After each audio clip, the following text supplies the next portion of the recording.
Господа, уже неоднократно, да и не только я, рассказывал вам про компанию Grand Auto, с помощью которой вы сможете привезти себе автомобили из-за рубежа, новые или бэушные. Это может быть автомобили США, Европы, Арабских Эмиратов, Кореи и Китая, на ваш выбор. Но в компании происходит постоянно какая-то движуха. Сейчас я вам расскажу про некоторые новости. Во-первых, это уже совсем скоро открытие их нового большого шоурума в Москве, в котором будут представлены автомобили в наличии. Это будет яркое, грандиозное событие, на котором будет много людей, в том числе много блогеров. При этом по-прежнему продолжается акция, при которой, заказывая автомобиль в компании Grand Auto в июле, вы получаете в подарок еще и 14-й iPhone Pro. Поэтому вы в итоге получите себе не только автомобиль, но еще и новенький телефон. Также для тех, кто хочет прийти и пообщаться лично, в компании Grand Auto есть физические офисы. Это Санкт-Петербург, Москва, Самара, Краснодар, Сургут и Екатеринбург. А здесь в описании я оставлю ссылочку на их телеграм-канал, где также всякой много движухи и все новости о компании. Так что приходите и заказывайте себе автомобили за рубежа. В общем, смех смехом, а до дома я по итогу так и не доехал. Потому что если мы даже сейчас попробуем завестись... Ну-ка. Ну, заводится все нормально, мотор в порядке, само собой. Никто ничего тут не сделает. Включим заднюю. О, вы слышите звук даже какой был? И если мы сейчас попробуем на задней передаче... Короче, мы никуда не едем. То же самое, собственно, и если включить драйв. И на первой... О, на первой мы еще едем, чуть-чуть. Но это, я подозреваю, абсолютно недолго. В общем, издает очень потусторонние звуки. Ехать толком никуда не хочет.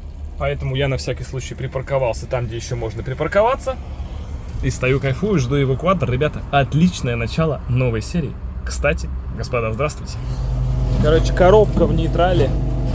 При этом все 4 колеса стопором. И она ни назад не едет вообще никак. Здесь то же самое. Ее даже не снять с эвакуатора. При этом вперед она едет без проблем. Есть первая и вторая передача. Задней и нейтральной нет никак. Просто конечно. В коробке что-то сварилось, в общем. Полнейшая беда.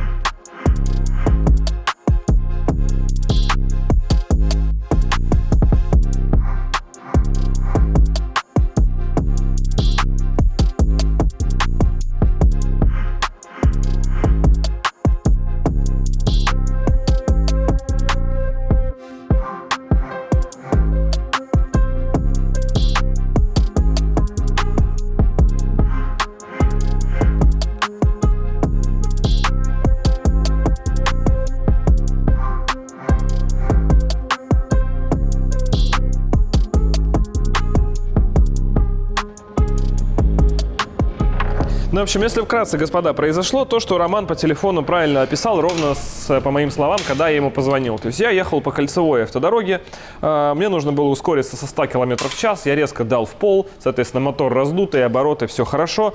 Весь момент привалил на как раз третью передачу, и третья передача начала буксовать. После этого я уже сразу понял, что мотор долбит в отсечке, а передача, видимо, не воткнута, то есть ускорения нет, грубо говоря, на отсечке мотора. Я стал ехать спокойнее и встал в пробку. И дальше, видимо, эти пакеты в пробке уже просто сами с собой сплавились. О, что пошло? Да не, он прекрасная передача. Да, вторая. Это какая? Вторая. Это вторая? Вторая живая. Как это работает? Но первая при этом в щи. Вторая живая. Третья вообще сплавилась. Хотя вторая точно в разгоне непосредственное участие принимает. Она как раз с первой переключается.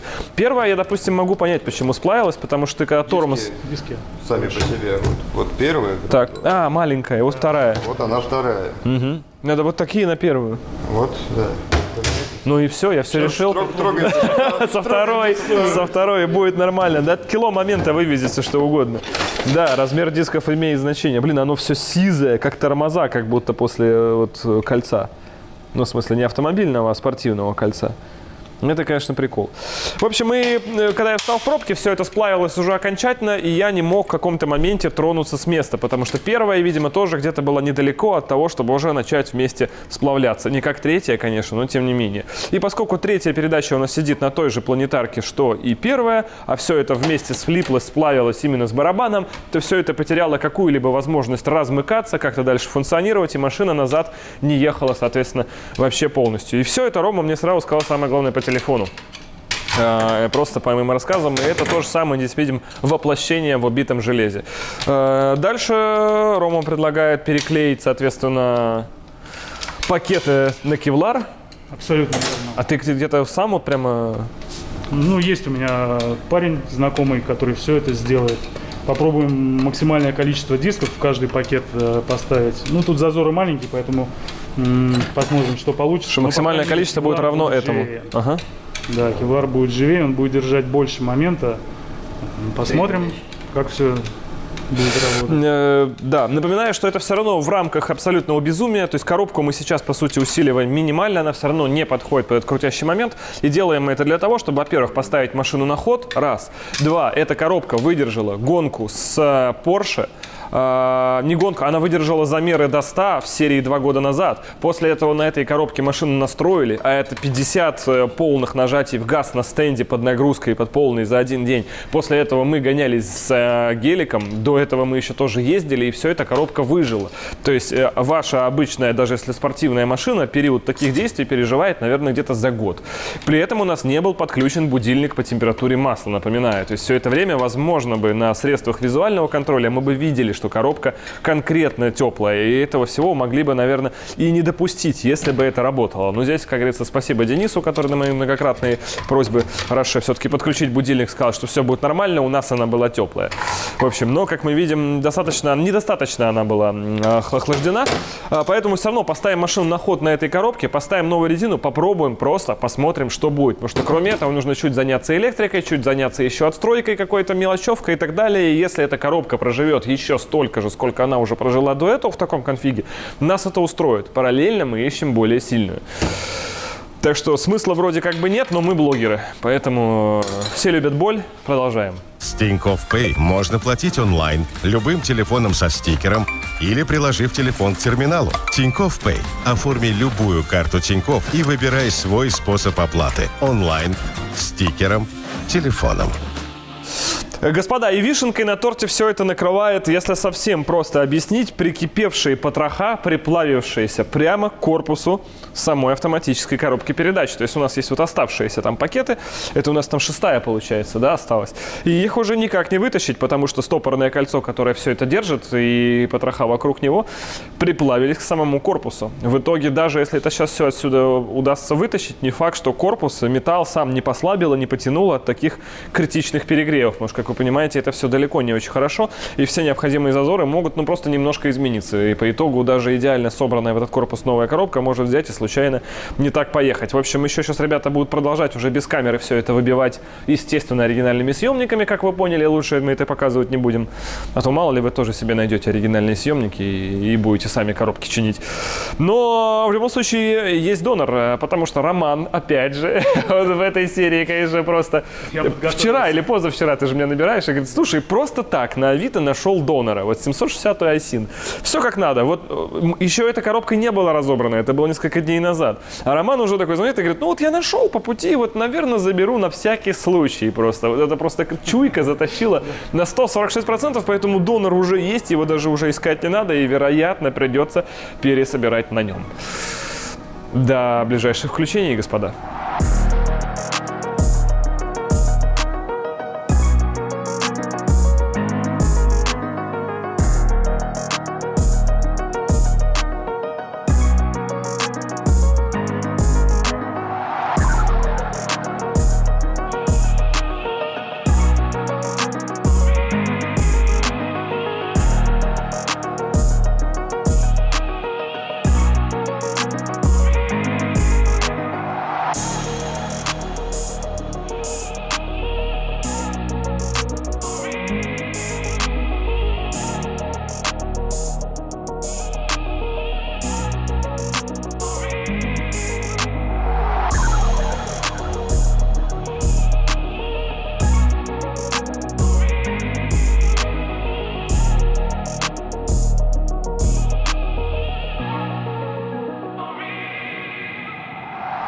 По итогу работ в Drive Service у нас коробочка стоит на месте. Все собрано, все здорово, все теперь на кевларе. Даже немного поездила, теперь не ездит. Значит, случилась гарантия от компании Russia Racing, получается, потому что у нас здесь стоял бензонасос, теперь от него, как вы видите, идут только топливопроводы, 2 трубочки, а топливонасос потек бензином прямо через себя, через провод. Есть хороший джипек, который Роман нам прислал, потому что Роман выехал и говорит, пахнет бензином. Я говорю, это УАЗик там всегда пахнет бензином.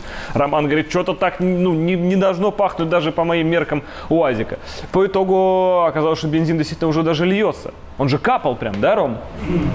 Он бил фонтан. У нас вначале не капал, то есть, видимо, нам повезло больше, потому что мы на съемках тоже смотрели, что бенз, пахнет бензом, но мы все облазили, внутрь заглядывали, ни луж, ничего не было. В общем, по итогу там сам стакан потек, стакан отправлен Денису. У Дениса есть только специальный человек, который клеит стаканы. Он был вчера в отпуске, сегодня он его заклеит, далее клей будет вставать, итого только стакан этот топливный 3 дня, получается, у нас отнимает. И мы только завтра, в четверг, по идее, сможем выехать.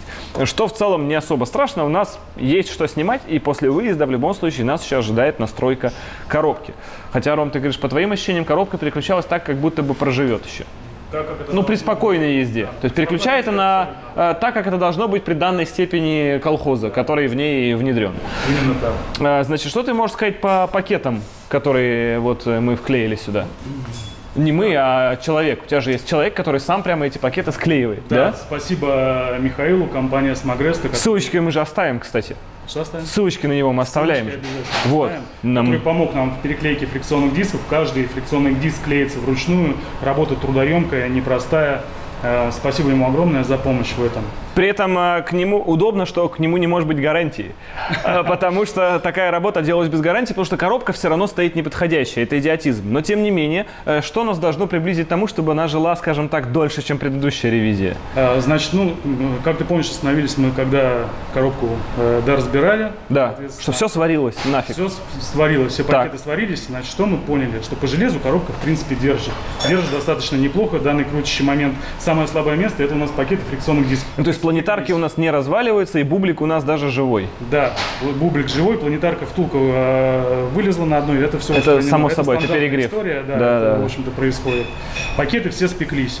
Значит, есть некоторые технические решения для увеличения количества фрикционных дисков в этой коробке, которые были применены. Соответственно... То есть пакетов у нас теперь стоит больше. Мы таким образом увеличили площадь трения. Распределили нагрузку. Распределили, абсолютно верно. Также и зазоры сделаны максимальные, чтобы охлаждение, опять же, трансмиссионной чтобы больше масла между пакетами могло просачиваться. Ага. Да. Ну и, соответственно, в гидроблоке есть некоторые доработки, достаточно простые, которые отвечают за скорость включения. То есть передачи включаются быстро, жестко. Ну, засверленные каналы, проще говоря. Давляк там прет, теперь будь здоров. Да. По твоему мнению, многие люди советовали ставить увеличенный поддон по объему масла. Спасло бы это? Спасет ли нас больше масла в этой коробке? Ну, хуже от этого не станет. Нагрев будет осуществляться более плавно, может быть, или длительное время. Да, совершенно. Я тоже задумался, как это сказать. Да. Но ведь, слушай, мы когда слили масло, оно же было даже не черное. То есть такое ощущение, что масло не успело сгореть. Оно перегретое было. Оно просто было перегретое, но еще даже не потемнело. Оно не потемнело, оно именно спеклись пакеты, и появился запах вот этот. Ну, то есть вот эта вот температура на пакетах, она возникала так стремительно, что масло не успело отводить. То есть у нас получилась сварка трением, по сути, да? В общем-то, да. Они просто у нас спеклись в одном. И кевлар, по идее, у нас хуже сваривается трением. Кевлар температуру держит до 600 градусов. То есть он будет больше отдавать ее в масло, сам при этом не свариваясь между собой. Коробка все равно будет в полном ахтунге, корзины будут также перегреваться, втулки вести, но...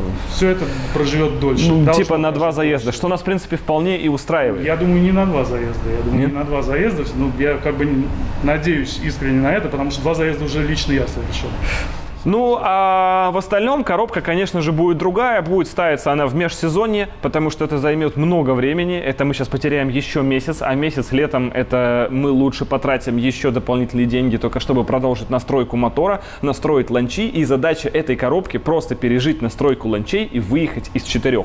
Новая резина у нас для этого уже есть, позже поставим. А в зиму сюда ставится супер, огород-бутерброд. То есть мотор, потом перед вот этим красным колоколом, вернее, колокол уже будет не красный, переходная плита, потом ZF 8 HP какой-нибудь 90 или 95, самый лютый, который есть, и еще одна переходная плита, и вот эта раздатка остается, потому что она держит, и в ней пакеты, ты сказал, что потерпевшие, но еще типа Они были, да, живые в целом. Профилактики их тоже переклеили. То есть удивительно, насколько момент не держит коробку, но держит раздача, ведь в конце концов на нее же все прилетает.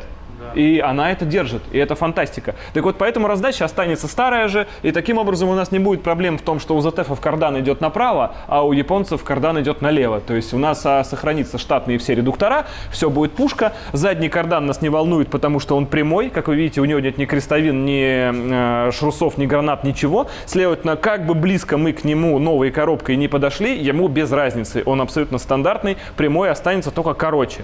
Вот, это, соответственно, очень круто в нашем проекте. Редуктор независимо подвешенный, то есть он не ходит, там ничем отыгрывать не надо. Получается все огонь. Но это все в межсезонье. Решение понятное, достойное, но займет вот эти переходные плиты, плюс вся эта настройка, это, 2-3 месяца, ребята. Поэтому это хорошо делать по зиме. А сейчас, благодаря Роману, Drive Service и Михаилу, как я понял, да, кто нам карбоном все переклеил, мы имеем возможность быстро, вот сейчас, в идиотическом режиме нагружать коробку, которая точно не выживет, но при этом двигать проект дальше. Это очень важно. Погнали.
По итогу, резина далеко не самая спортивная. Да, я знаю, что многие уже после заставки напишут, почему надо брать что-то реально спортивное, там полуслики или хотя бы пилот, спорт какой-нибудь 4S Cup 2 Pro 8000.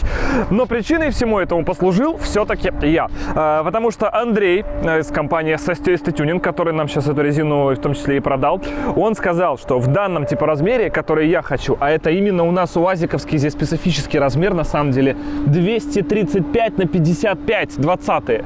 Так вот в таком размере чего-то прям хорошего, спортивного прям не выпускается. Чтобы мы в спортивном размере что-то купили, это должно быть 255 на 50. Это значит, что резина будет сильно шире. А у нас она сейчас и так чуть-чуть за арочку, на палец за арку торчит. А если мы еще на сантим выдвинем, это будет на 2 пальца из арки торчать. Ребята, это получится чебурашка абсолютный. Поэтому шире, к сожалению, резину ставить нам сюда уже не надо. Играем в этом 235 размере, 235 ширине, вернее. Смотрим, что будет происходить. Она просто чуть более держаковая, чем те бриджи, которые у нас стояли до этого. Это у нас, собственно, что у нас? Это Yokohama Advanced Sport V105. Вот так это называется. Мне это ничего не говорит, я не эксперт по резине, но выбору Андрея я всегда доверяю. Конечно, да, если нам сейчас и на этом не будет хватать держака, нужно будет что-то серьезно думать. Потому что сделать вылет меньше мы не можем. Диски упираются в тормоза. Тормоза очень большие. Делать вылет больше, значит, что колесо уже будет сильно торчать за арку. Опять ерунда. То есть вот эти колеса — это последний предел, который мы, в принципе, можем себе позволить, при том, что у нас еще очень хорошая, крепкая, сбалансированная внешка.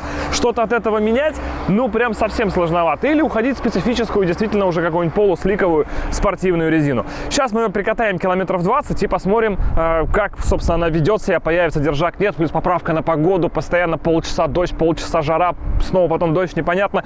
Но это не все. У нас теперь, наконец-то, ребята, наконец-то, если мы сейчас сделаем вот так. В прошлой серии как мы ездили? Мы ездили, я вам сейчас хочу сказать, типа вот так, по-моему, мы ездили, да? Да, в прошлой серии мы ездили вот так. И, по-моему, даже вот эти у нас не горели. Ну, короче, как-то вот так. Почему не горели фары в прошлой серии, да? Потому что они не работали, ребята. А теперь у нас, оп, и все загорается. Спасибо огромное Владимиру из X-Tuning, по гарантии бесплатно абсолютно починил одну сломавшуюся фару.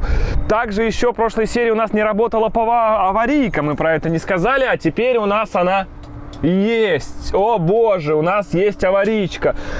Также у нас в этой серии наконец-то теперь стоит и работает будильник, который смотрит температуру коробки. Электронный блок управления по-прежнему температуру коробки показывает правильно, и при помощи диагностического оборудования ее можно оттуда вытащить. Он красавчик. Дальше он эту температуру отдает на приборку, а приборка по какой-то непонятной причине вместо этой температуры выдает свою. Может быть, я почему посмотрел, погрешности не выставлены, и она, как бы, эта температура, то есть не тарирована. То есть не то, что он стабильно показывает на 20-30 градусов меньше, а он показывает, в принципе, что хочет. Это непонятная причина, поэтому мы восстановили старый добрый отдельный датчик, который стоит в поддон, врезанный по температуре масла коробки. Он будет сигнализировать нам о том, что коробка горит. А гореть она, естественно, господа, сегодня неизбежно начнет. И самое главное, коробка у нас отстроена. У нее теперь другая прошивка. Спасибо настройщикам из Pacman Soft. И там была прошивка какая-то. Не могу сказать, что она была плохая.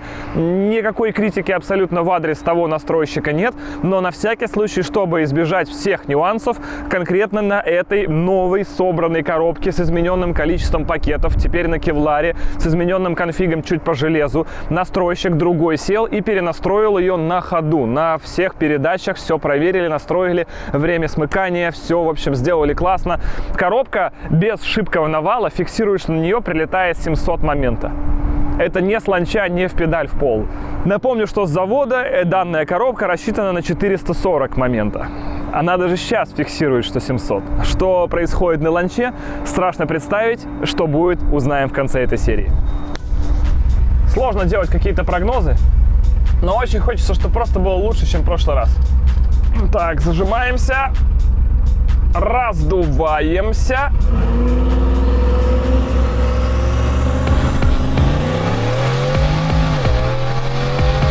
Получше. 4,3. 4,3. Так себе.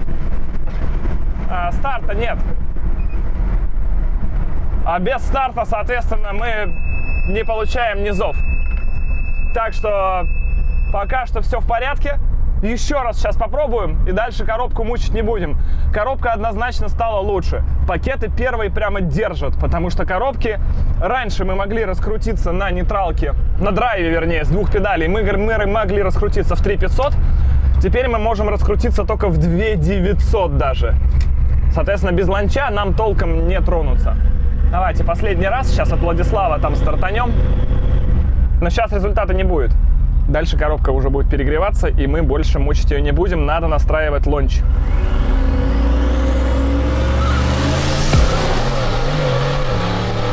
Это было жестко.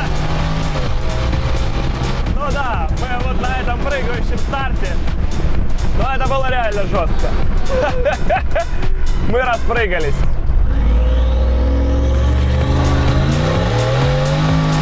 Очень хорошо! Очень хорошо пошла! 4,5 при этом. Непонятно. Передняя левая задымила до такой скорости вообще, до такой силы, что просто пошел белый дым. Что ж, без ланча, как показывает практика, мы ничего сделать не можем. Поэтому едем настраиваться дальше. До полного удовольствия. Короче, с наскоку ничего не получилось, неприкатанная резина, плюс ненастроенные ланчи, все-таки придется делать по уму. Хотели на шару приехать, 600 сил и затащить, но на 400 силах мы ехали абсолютно так же, если что.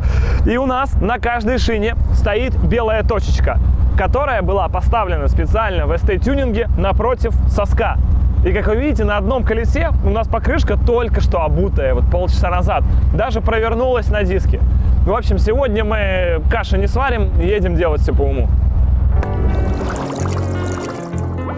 Прошло 4 дня, и мы по неустановленному стечению обстоятельств снова оказались у Дениса в Roche Racing. Оказались мы здесь потому, что когда я сюда привез УАЗика для того, чтобы просто прописать ланчи в коробке, в этот же вечер я получил голосовое, в котором Денис мне сообщил, что у нас компрессия 6,2.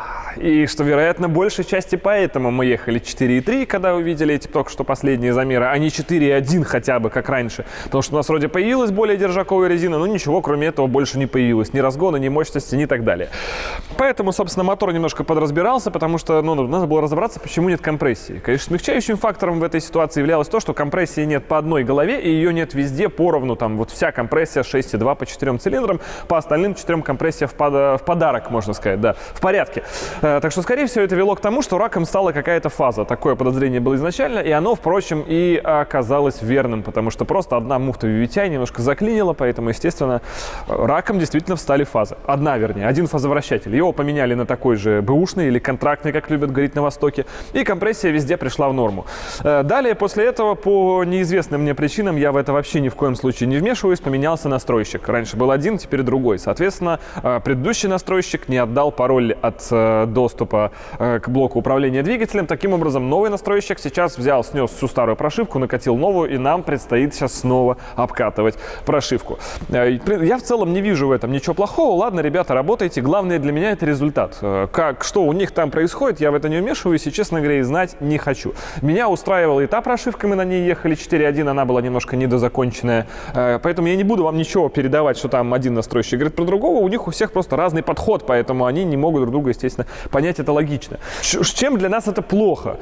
Тем, что эта коробка, которая собиралась с самого начала серии, я говорил, что она нужна нам буквально на пару заездов, чтобы выиграть время. Эта коробка под этой мощностью жить не будет. И в это время, и в это количество заездов, которое предполагалось, уж точно не входила заново вся настройка двигателя. Таким образом, мы сегодня рискуем, может быть, двигатель даже и настроить, но ресурса коробки у нас при этом уже не останется, потому что он крайне ограничен. И в итоге мы снова останемся у исходных данных, как, собственно, и в прошлой серии, что мы вроде бы куда-то должны ехать, но нам снова не хватает коробки. В общем, мой план пока что терпит небольшое фиаско, но посмотрим, как будут развиваться события дальше, потому что пока что коробка так сильно, как та, не грелась, и все-таки у нас уже появится лонч-контроль. Лонч-контроль приводит к тому, что мы меньше насилуем первую передачу на 2 педалях, зажимая одновременно тормоз и газ, и получаем больше буста внизу. Таким образом, трогание вроде будет и более плавным, а вроде и с большего надува, и с большей мощности. Как это будет на практике, сейчас узнаем.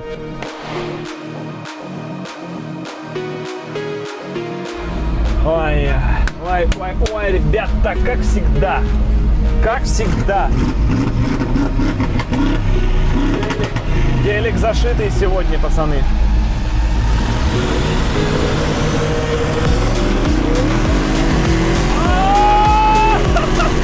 Очень близко! Вот это да! Очень близко шли! Очень близко шли! Вот это было да! Я как всегда пробуксовываю. Боже мой, как это было громко, как это было эмоционально! 4,2! До 100! Ты, наверное, быстрее! Ну, прям совсем близко. До 100 гелик быстрее, дальше я чуть раздуваюсь, но это все прямо вот сотые, десятые. Ты что, на заднем приводе? Нет, на полном, но не заблокированной муфтой. На 4,2. Так, что, попробуем заблокировать муфту межосевого дифференциала теперь и тронуться по-человечески. Все равно я очень не уверен в старте, но посмотрим, что получится. Нервы каждый раз, нервы. Но я верю, что в лучшем случае будет у меня 4,1.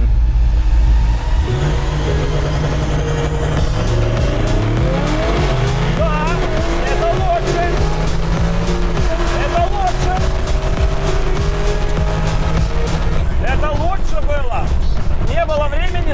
всего разгона. Но я прям тронулся лучше. Но лонч надо поднастраивать.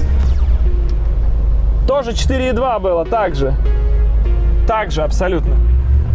В общем, по коробке проблемы по-прежнему у нас остаются, потому что у нас первое переключение занимает 0,6 секунды, второе переключение у нас занимает 0,4 секунды. Есть быстрые коробки, которые переключают 0,2 оба раза.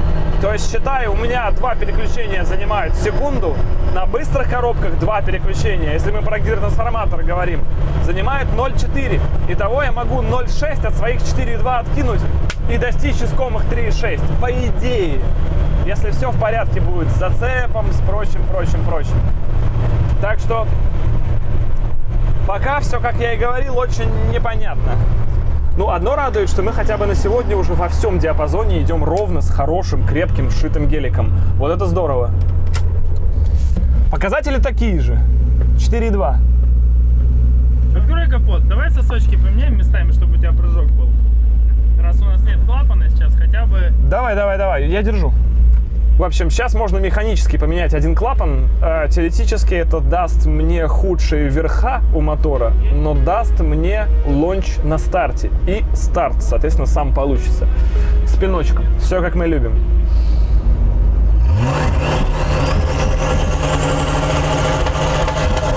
Да я за***ся раздуваться. Вот тебе нужно сейчас, раздуться. когда отстрелы пошли, вот он раздулся. Короче, давай я пару секунд жду. Давай!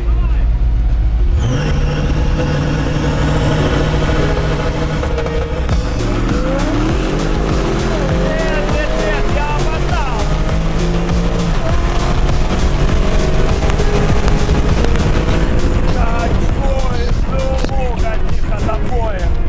Я опоздал, конечно, сильно, да. Я смотрел, потому что на бустометр, а надо было смотреть на Дениса, который машет, и так далее.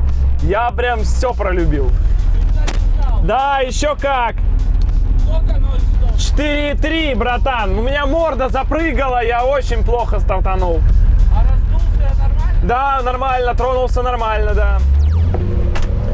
Не, видишь, не зацепился, морда запрыгала, 4,3. Хуже даже? Да. Намечается потом еще 3-я серия. Судя по всему, да, но нам лучше И никак я еще доработаю. не поехать. Я еще доделаю. Понимаешь, мы на 400 силах ехали 4.2, 4.1 также. Сейчас сил 600, но до сотки это никак не помогает. Почему так? Потому что та же коробка каждый раз, которая не держит. Так, ну и напоследок. Сам для себя попробую. Попробую я раздуться.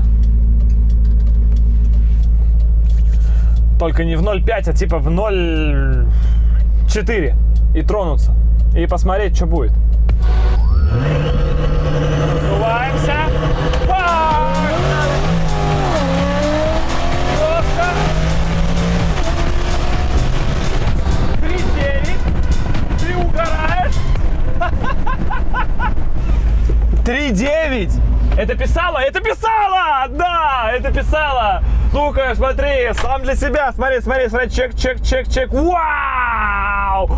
Но это под горочку. Сейчас мы, наверное, еще подостынем, еще в горочку жахнем. В общем, ребята, задача у нас такая около бэкстейдж. Попробовать, может быть, даже после финалки уже это вставим. Мы стравили колеса в единичку, чтобы компенсировать недостаток зацепа на шинах. В них было 2,5 по секрету, вам скажу сейчас, потому что, видимо, они нагрелись, из 2 поднялось давление до 2,5. Коробка все равно умирает. У нас скорость переключения сейчас с первой на вторую больше секунды. То есть вы представляете, сколько мы теряем. Должно быть в идеале там 0,2, 0,3 хотелось бы, а она больше секунды. То есть мы, в любом случае какие-то цифры не получим. И я сейчас открыл для себя такой нюанс вот на последнем заезде. Я сам раздуваю с буста, и когда на бустометре 0,4 я отпускаю тормоз. Видимо, это то самое золотое сечение. Но я не могу сам решить, в какой момент мне стартовать. То есть я опираюсь исключительно от того, как машина раздуется. Поэтому, конечно, на светофоре повторить такого не могу. И мы сейчас устанавливаем, что если остывшая коробка, если сейчас вот она на остывшей, каршеринг, по-моему, четко идет на результат. Короче, мы остудили коробку, постояли полчаса, словили давление в шинах, и в идеальных условиях сейчас, может быть, мы снова поедем из 4. Если это так, тогда все понятно, у нас все проблемы точно в коробке и точно в резине, а мотор везет. Погнали. Так, заводимся.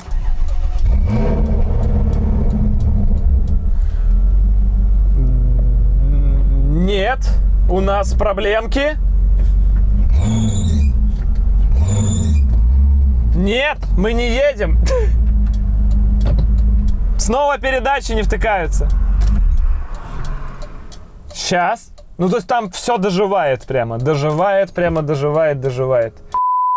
В общем, сбрасывали питание, постояли 20 минут туда-сюда, ряд манипуляций, блок управления коробкой ожил.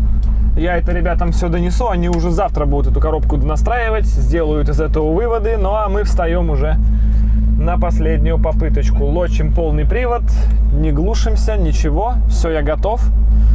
И верим в лучшее. Мы продулись, мы раздуваемся до 0,4 и бросаем тормоз.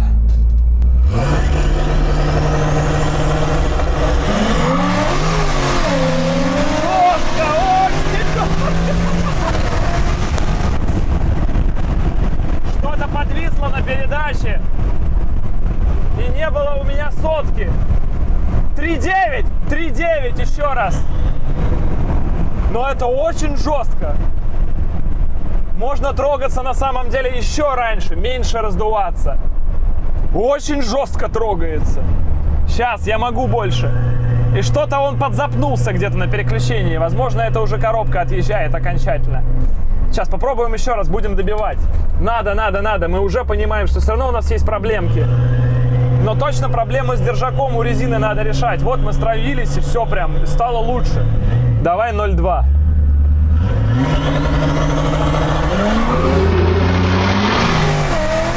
Просто жесть! Да, но он перестает переключаться, и что-то с лоджиком у меня теряет спутники. В общем, он едет 3,9 стабильно. Хоть с горку, хоть с горки и так далее. Это хорошо. И держак мы, кажется, поймали. Только вот на спущенных очень мягкие колеса он прям совсем мячик прыгает. Это, конечно, жестко. Ну, короче, это жестко трындец просто. Нам нужна резина, которая не будет прыгать как мячик, но при этом также держать. То есть тут все понятно. Ну просто надо качать нормально, но резину нужно ставить другую. Да. Совершенно верно. Надо будет с тобой прокатиться потом как-нибудь. Хоть сейчас прокатимся. Ты охренеешь.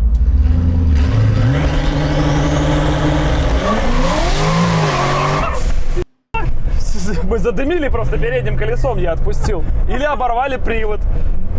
Или что-то. Был бы стук. Вот такой? Вот такой, да? Вот такой, как сейчас, да? Вот такой точно, не другой, нет? Вот ровно такой. Остановись, посмотрим. Да привод 100%. Правый. Правый передний привод. Шоп-контент. Кардан, вон кардан лежит на подрамнике. Что, нет кардана? Кардан, да. Короче, передний кардан просто хорошо, что не редуктор. На самом деле. Главное, что не редуктор. Кардан-то это задача на один день. Это ерунда. Но и без этого кардана мы, в общем, поняли, что Е9, 3,9. Вадим Казбекович, от себя как спасибо за красивое шоу. Все было, битва была легендарная, я согласен. Прямо вот мы ехали прямо зуб в зуб. Финал, да? Да, у нас финал, потому что то, что я сейчас еду 3.9, не означает, что я поеду в городе также 3.9, допустим, с тобой, если встречусь на светофоре. То есть в городе гелик будет быстрее, потому что зашитый, потому что он точно едет 4.0 там свои, а я на нетравленных колесах еду, соответственно, не 4.9. И мы прыгаем, то есть нам нужна резина, которая нормально накачана, потому что стравленная резина очень мягкая, поэтому мы за счет этого сразу на ней начали как на бубликах прыгать, естественно. Из-за этих прыгающих нагрузок стали прилетать удары на все, куда только можно, потому что какое-то время, когда ты прыгаешь, у тебя передняя ось разгружается, потом нагружается, и, естественно, все это срезало. Но что ж, мы не уходим, мы уходим с одной стороны побежденными, с другой стороны в этой серии мы поехали 3.9. Впервые за всю историю проекта мы выехали с 4. И это важно, господа.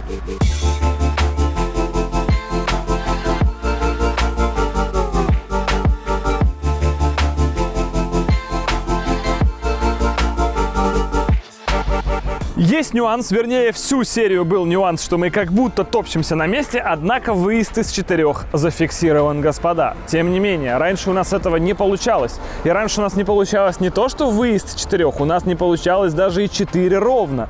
То есть лучший результат, который был до этого зафиксирован однажды путем титанических усилий, то есть результат нестабильный, это 4,1. Сейчас он у нас 3,9. По крайней мере, это точно было. Самое главное, что это результат нестабильный, он не на постоянку, мы не можем так ехать с каждого перекрестка, мы не можем кому-то бросать вызов, то есть у нас есть огромные проблемы по коробке. Но сегодня мы это установили, то есть мотор везет, везет он хорошо, везет он во всем диапазоне, но нам не тронуться и у нас нет держака, то есть нужно все-таки играться с размерностью резины, хотя всю начальную часть ролика я вам говорил, что 235 это максимальная ширина, все-таки хочется, чтобы она такой осталась, потому что 255 будет торчать. Но я предлагаю двигаться здесь от обратного. Давайте поставим все-таки 255-ю. Ладно, пусть она торчит, но мы все-таки получим этот держак в начале. У нас будет зацеп. Это самое главное, потому что ну сколько можно со всем этим бороться, уже сколько серий подряд. Поставим просто сразу по хардкору полуслик. Грубо говоря, уберем этот вопрос. Ну и дальше, безусловно, нам все равно нужна коробка. Да, наши усилия с этой коробкой, возможно, не были напрасны. Она перестала греться, она не горит. Но переключение с первой на вторую начинали еще за здравие, типа 0,5-0,6. Потом оно стало 0,8. Потом оно стало улетать за секунду. Это говорит все о том, что переключение дольше становится не по электронной части, а по физической, потому что пакеты дольше буксуют друг с другом. А переключение коробки мы определяем по тому, как понижаются или повышаются обороты на двигателе. Двигатель-то, в общем-то, мощность выдает, а обороты у него, получается, при одинаковой выдаваемой мощности чуть скачет. Соответственно, мы через это получаем, что смыкание в пакетов начинается у нас уже долгим. А это значит, что они буксуют. Вот, собственно, ребята, вам и вся математика. Вторая передача начинает немножко покидать чат. Поэтому в чем была проблема вообще изначально, как я в начале видео это говорил, почему сразу не поставить крепкую коробку? Потому что ставить ее занимает 3-4 месяца со всеми процедурами. Учитывая, что у нас сейчас с вами 7-й месяц, то есть в ноябре мы с вами оказываемся с новой коробкой, где уже нет зацепа, нет температуры, нет ничего. А это значит, что если мы сейчас, сегодня с вами здесь, в июле, решаем поменять коробку, в следующий раз мы с вами встречаемся в 2024 году. Так устроен Санкт-Петербург. Вся надежда только на то, что если мы поменяем коробку, в Сочи будет еще тепло, можно будет уехать в какой-нибудь из южных регионов и замериться там. Но это совершенно не точно, так что, господа, с одной стороны движение вперед есть, с другой стороны с мыслями мы в конце этого видео уходим тяжелыми. 200 сил добавленной мощности с 400 до 600 не дают нам необходимого разгона. Что ж, нам нужно больше изучить данных про этот автомобиль, так что, господа, надо двигаться дальше. Вот что, однозначно мы дальше и продвинемся, и серии еще будут, и, конечно же, мы поедем. Но, блин, вот очень тяжко от того, что это просто будет все супер долго. От того, что это просто год. Еще один год. Ладно, если удача будет на нашей стороне, мы постараемся что сделать. А пока огромной вам всем удачи. Прошу вас, пожелайте ее такой же мне. Она мне очень пригодится. До встречи в следующих видео. И пока.